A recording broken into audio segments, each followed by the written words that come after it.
How's it going, my fellow collectors? This is Link's Reviews and I'm Link, and today is a cosplay update for both the Tokyo Ghoul cosplay and also the Bloodborne cosplay. So let's get right to it. I got some great news. Let's go.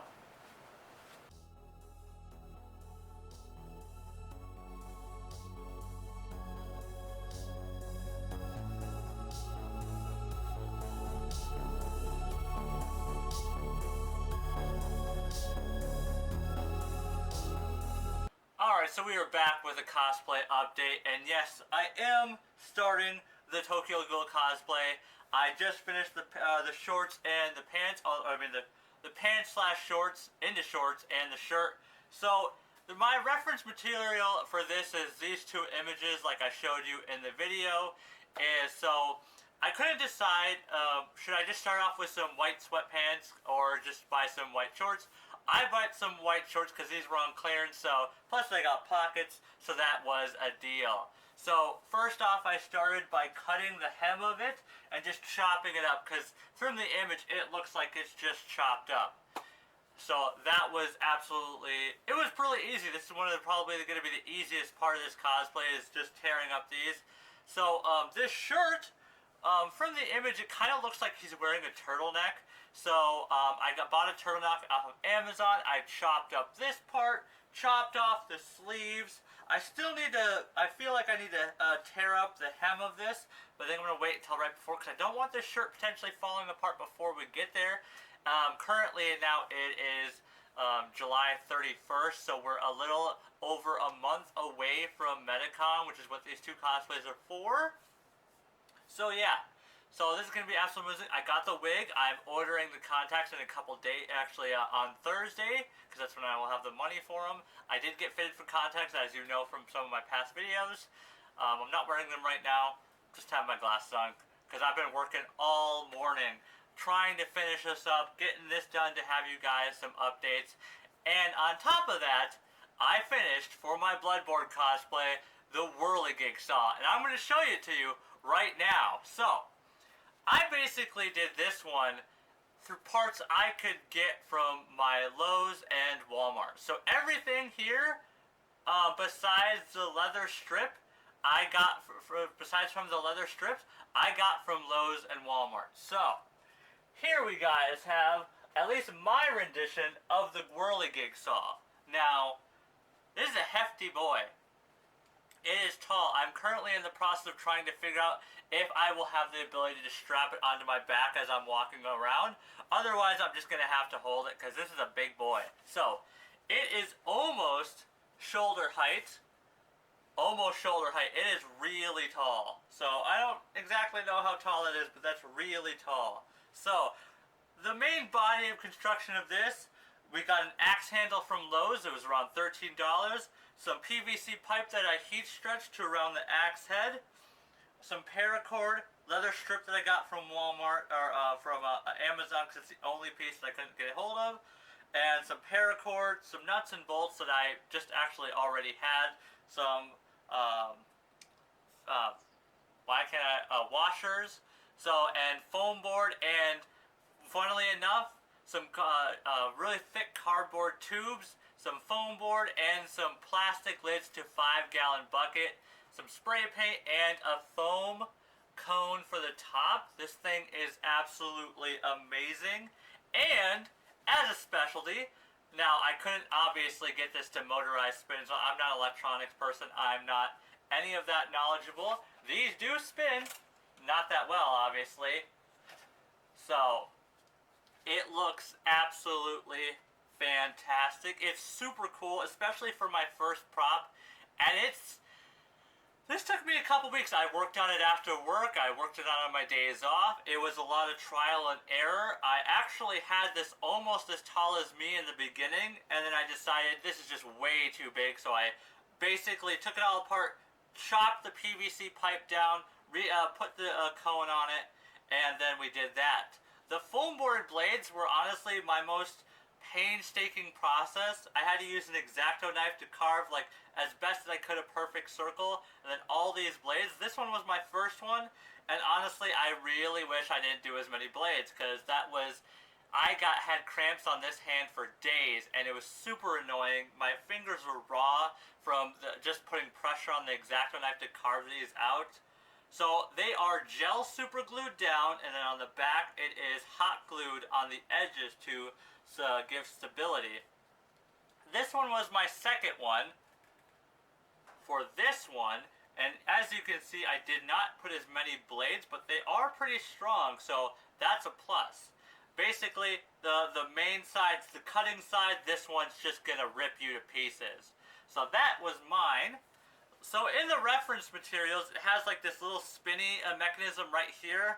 Well, I tried to do that out of wire, and I just wasn't happy with it. So I made it out of paracord, which is really handy and really nice. It does spin, so you can spin it, which is really nice.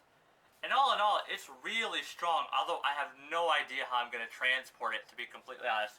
The only thing I can think of, because I could take this screw off, take it out, and basically build like a short frame for the bottom to hold this standing up. And since this cone just pops off, I could have something in between here help give it the stability. Otherwise, it's going to be just difficult to transport. But I am super proud of this thing. Like, I showed it to a couple people, and I told them this is like the first prop I've ever really made. I should scratch that back. I did used to actually sell Assassin's Creed Hidden Blades made out of metal on Etsy. But this is my first cosplay prop that I've ever made, and it is hefty. So, explaining from the base down, I drilled a couple holes in this to align up with the paracord, because from the reference material, it doesn't have like cord all the way like through. Also through the reference material, I can't understand if it was all made out of metal or wood, but I chose the wood because that's what I could get away with, and what I knew, because I have a lot more experience with making stuff out of wood than I do with plastics or metal. So that's how I did this. And then I spray painted it black, at least the paracord. The axe handle itself, I had to sand down because it had a sealant on it. And I sanded it down until I got to the actual wood, and then I stained it with some Coca-Cola, or I think that's how I'm pronouncing it right. And then I sealed that. The leather strips are actually just, a bolt is right here, and I just wrapped both ends around until it got to here. And I just put another bolt in, and that's how it's held in. And you can definitely tell it looks really good. Just from me moving around this thing, it's already aging the leather, so it looks like it's older than it is, which is really cool. Basically the structural part for the blades is just a thick piece of PVC pipe that I got from Lowe's, and then I actually looked up how to stretch, because I knew you could stretch PVC pipe, but I wasn't for sure, and I have a gas stove up top, not an electric one. So I looked up how to stretch it with the stove, and lo and behold, a channel called The Backyard Bower, which makes takedown bows out of PVC pipe, and that's where I learned how to do this from, which was really cool. It took a lot of test fittings so I could get it on and off relatively easy. I mean, even without this bolt, it's not going to come off easily. I just added this for some structural, and that's why I did this. Took a couple times because it kept wanting to cool down slightly bent, and it was until I cooled it down literally like this where it actually straightened out. So yeah, the blades themselves, as I said, they're made out of foam board, and they are sandwiched between two 5-gallon bucket lids, which are adding some definite structural support. The reason why I had to add this, though, with these two things, which is also some round pieces of foam board, is because what I didn't realize in the beginning is that the foam board lids, the tops and the bottom of them, have made in the US and like copyright information and stuff like that. I was like, oh, dang it. And I already painted it, so I just slapped this on. I know in the reference material they were showing bolts, but I just could not figure out. I've never used a tap and die set, so I didn't know how to thread. And I used a thick wooden dowel for the bar in between the two blades to give it support. And I just didn't know how to thread it. That was the thing. I didn't know how to do that at all. I'm still learning. But as I've said before, this thing is huge and in charge, and absolutely, I'm super proud of it. Are there a couple of things I would like to have fixed? Yes, but all in all, as my first cosplay prop that looks absolutely amazing, I'm really quite proud of it. So, let me know in the comments down below what you think of it, and how well did I do. I don't even care if it's negative. I would love to see, because if you actually have some constructive criticism to see how I could have made it better, I would love to hear it. Maybe I'll make it again. I showed, as I said, some pictures around to my friends, and they said, Dig, if you had made that thing out of metal, two things they said. If you had made it out of metal, it'd be so heavy you wouldn't be able to carry around, and two, I would never go near you again. That's my thoughts on that. That thing looks, it just looks so deadly. Like, both ways, I can literally just spin this thing. It's got some really nice structural support. I think I did pretty well. Again, this is basically me just talking about this entire time. So yeah, that's it for this video, guys. At least for this Tuesday afternoon, or Tuesday morning / afternoon. If you like this video, make sure to hit that like button and subscribe. I usually, if you're new to the channel, I usually review Funko Pops and NECA, Sideshow Collectibles, Hot Toys, not the cars, the figures, and animated stuff like that. So if you want to subscribe to this channel, that'd be much appreciated. You'll be able to see a whole bunch of reviews. On Friday, I am doing a Marvel Blacklight Funko Pop review, so that's going to be absolutely fantastic. You can check me out on Twitter, where I post sneak peeks 1 to 2 days beforehand. Sometimes I forget.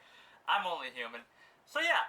Also, we're trying to do a giveaway at 500 subscribers if we hit it by the end of the year. If we do, I'll be doing a giveaway of 2 Marvel Blacklight Funko Pops and 1 Child with Cup from The Mandalorian Season 2. So, if you want a chance to win, make sure to share and subscribe. And as always, my fellow collectors, have a nice day, and peace out. And I'll see you at metacon.